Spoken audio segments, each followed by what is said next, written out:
So I'll begin by telling you guys a little bit about myself. My name is Ilwad. I spent most of my life in Canada, in Ottawa to be exact, but I was born here. I was born here in Mogadishu. I left at a very young age, but I pretty much spent my whole life in Canada, so I've always considered myself just a regular Canadian girl, but even so, my connection to Somalia has always been very deep-rooted, and I've always really known where I came from and my relationship to Somalia, because throughout my life, not only mine, but my sisters as well, we've always had a constant reminder of where we came from. And that was in part because of my mother. She used to tell us about what Somalia was like before the conflict, her day-to-day life. We used to see pictures of the clothes they used to wear and how they lived, and she always just tells these stories about this man that really seemed like a fictional character to my sisters and I, and we really didn't know that somebody like that actually existed. And the person that she spoke so kindly about and with such admiration was her late husband and actually my father, and that was Elman Ahmed. And till this day, he's actually considered as the Somali father of peace in Mogadishu. So the work that he did was really admirable, and it's kind of what always kept my family and I, even when we were abroad in Canada and grew up in a whole new culture, what kept us so close to Somalia. I'll begin by telling you guys a little bit about his story and what exactly made him such a household name even 16 years after his passing. So Elman, he actually left Mogadishu in his early adolescence, and he moved to Italy, where he was actually enrolled in a boarding school, where he actually got to a chance that many others didn't in his situation, where he got to pursue his education all the way until he graduated university.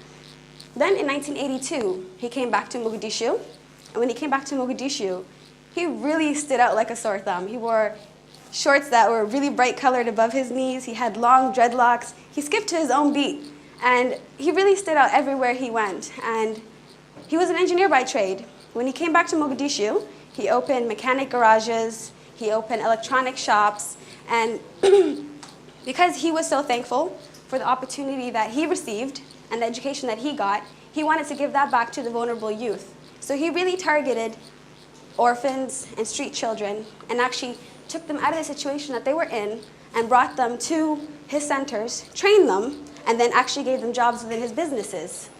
Out of the 16 districts in Mogadishu, he ended up owning businesses in 14 of the districts. And all of them were the management level, the functional staff, all of it was run by former street children and orphans. So what he contributed to Somalia was really, he was a social entrepreneur and really somebody that had a really big impact in Somalia. So when things actually took a turn for the worse in Somalia after the collapse of the Siad Barre regime, he wanted to extend the services and the education and the alternative livelihood opportunities that he was giving to street children to also children that were involved in armed conflicts. He actually had a motto that caught on like wildfire, and it was called drop the gun, pick up the pen. Which till this day, 20 years after, is still written all over the walls of Somalia. And what it did is, his mission was very simple, and his purpose of doing that was very clear as well. He believed that the majority of those involved in the armed conflicts were youth. On either sides, the majority were always youth. So he felt by presenting them with appealing opportunities and providing them with alternative livelihoods and giving them skills that they could use to sustain themselves, then in turn they would not contribute to being a part of the violence. And by taking out those that were the majority, that were actually contributing to the violence, then he felt that peace building would be a lot easier. And the ones that were left, the warlords, whoever they may have been, they would be easier to reconciliate. The plan was actually working. His plan was working. Hundreds of young child soldiers were leaving their posts as gunmen and security staff to warlords. It really got him a lot of recognition locally. And people that loved him told him that you can't do this, not during this time. You have to protect yourself and you have to get security. People were willing to work for him for free and to guard them with their lives, but he didn't want to be a hypocrite. So he said, I'm not going to tell these young men to protect me with their lives and carry guns when the whole message I'm trying to preach is that weapons don't solve anything. So in his true nature, what he did is he walked the busy streets and the dangerous streets of Mogadishu without any sort of protection. And one day, on March 9th, he was presented with an ultimatum. And that ultimatum was either stop disarming children or stop living. And anybody that really knew him believes that that is the only way that he would have ever stopped what he was doing. He would have rather died than stop trying to save children and the situation that they were in. And that ultimately was his fate. So I want to tell you guys about another hero of mine, my wonderful mother. Her name is Fortune Aden. And in 2007, she actually left Canada. It's always been a dream of hers to come back to Mogadishu and work in Somalia. And when my father was still alive, they actually used to work together. A lot of people, they used to call them one person that God made in two sexes, because they really had the same devotion and the same passion, and they worked together very well. And when 2007 came, and she felt that my sisters and I were old enough to take care of ourselves and were mature enough to stay by ourselves, she actually made the move back to Mogadishu.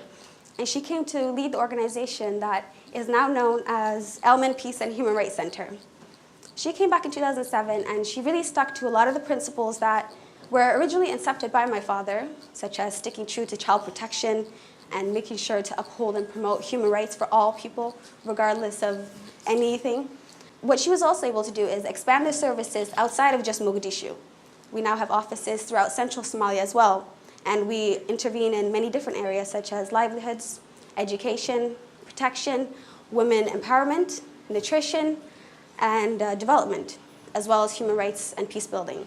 So what she has really been able to do is to really bring back a lot of the people that used to work for Elman during the prime, and also recruit new people. She's a really big fan of bringing diasporas to come back to Somalia and helping help their own people. So when my mother came back here, she really made a really big impact on me, and I saw that a lot of people say that it's in my genes to do humanitarian work because of my mother and my father, but to me, it really just, it makes sense. It makes sense, and I feel like this is something that I need to be a part of. So originally, when I came back to Mogadishu, I had come back to visit my mother that I hadn't seen in a couple of years, to see how I could help, maybe do a little bit of administration work in the office. I was kind of scared about Mogadishu, and I didn't really know anything about it. When I first came here, I actually didn't really speak Somali at all.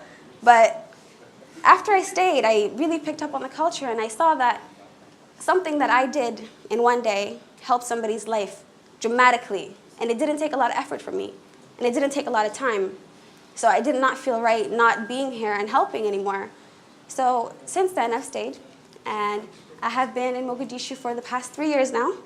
And since my time here, I've worked in managing programs aimed at the rehabilitation and the economical reintegration of children involved in armed conflicts.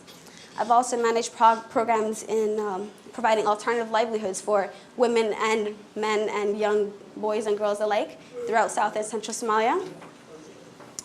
And most recently, my mother, with an admirable American activist named Lisa Shannon, and a Somalia expert because she's been working in Somalia for so long, named Katie Grant, founded the first rape crisis center in Mogadishu. And we named that program Sister Somalia. And because our main focus of doing this work has been protection, it's protection for all. It doesn't matter if the subject or the person that you are protecting is something that's very stigmatized. We feel like everybody deserves support. And rape, sexual violence, gender-based violence is an issue that is very, very underspoken in Mogadishu, in Somalia at all, completely because of our culture. And when we started this first rape crisis center, we found an outpour of women so desperate for this support, and that we started providing them with medical care, we provided them with education, business grants, so that they could actually rebuild and reclaim their own lives, and also counseling, psychosocial counseling, which is something that is a foreign concept in Somalia. We are a very proud people, I've learned since I've been here, and we don't really believe in the concept of psychosocial counseling, but for the time that we've been doing it, it's been really catching on, and women really need that. And when we started this program, we have been blessed by actually getting in touch with a lot of international actors and a lot of different people all around the world who wanted to get involved and wanted to support that work. And then we were even able to partner with our Canadian counterparts and started a new program called She Will. And with that, we were able to start the first Somali all-young women basketball team that consisted of only survivors. And I remember the first day that we took those girls on the basketball court, they were so shy. They thought that a woman or a girl is not allowed to play basketball. I said, why? Give me one reason. How can a woman not play basketball? And there was nothing really behind it, but it's just the culture, and again, and it's something that they're taught. And the girls actually called themselves the elephants. And I want to tell you guys why they called themselves the elephants, because I thought it was so profound. I asked them, okay, pick a name that you guys feel describes you as a team. They brainstormed for a couple of days, and they came up with the name elephants because they said the elephant is one of the biggest animals in the kingdom, and it's one of the strongest animals in the kingdom. However, it's not a terror in its habitat. It has an unspoken grace, but when push comes to shove, it can definitely handle its own. And it's also a very smart and elegant and graceful animal, they thought. So all those characteristics, they felt them as survivors of violence and having been through oppression and being stigmatized and ostracized out of society, that this was the perfect symbol for them. And so they call themselves the elephants, and we are so proud of them. Since then, we have a lot of plans for the future. We've been able to work in many different areas in Somalia so far, but we hope to expand our services and our intervention in Somalia. And we also want to do something more that's sustainable, not just emergency. And I feel like by being here today at the rebirth of Mogadishu, it is so appropriate. I mean, right now, I've been here for 3 years, and I feel like this is the time that we need to be having the rebirth of Mogadishu. Things have changed dramatically. Mogadishu has progressed a lot, and I think by being here in front of you, the leading thinkers of Somalia right now, and also internationally for whoever's watching this stream, that they can see that there is a lot of things happening in Mogadishu right now that are not all bullets or killings or the massive human rights violations. There is life beyond the bullets and the ruins that people think that's all Mogadishu is. So being here today is incredibly inspiring for me, because I feel like it instills hope in all of us that there is more to come. And I'm so honored to be on this panel of speakers, because all these people are such innovators. They all have contributed something, and they have these great ideas on how to bring this country forward.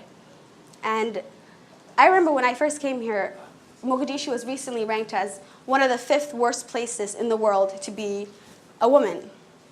I feel by being here today at the rebirth of Mogadishu, very soon we will see this place ranked as something else, perhaps the most beautiful place in the world. And then one day, perhaps I'll be able to say, I had something to do with that, even if it was little. Thank you.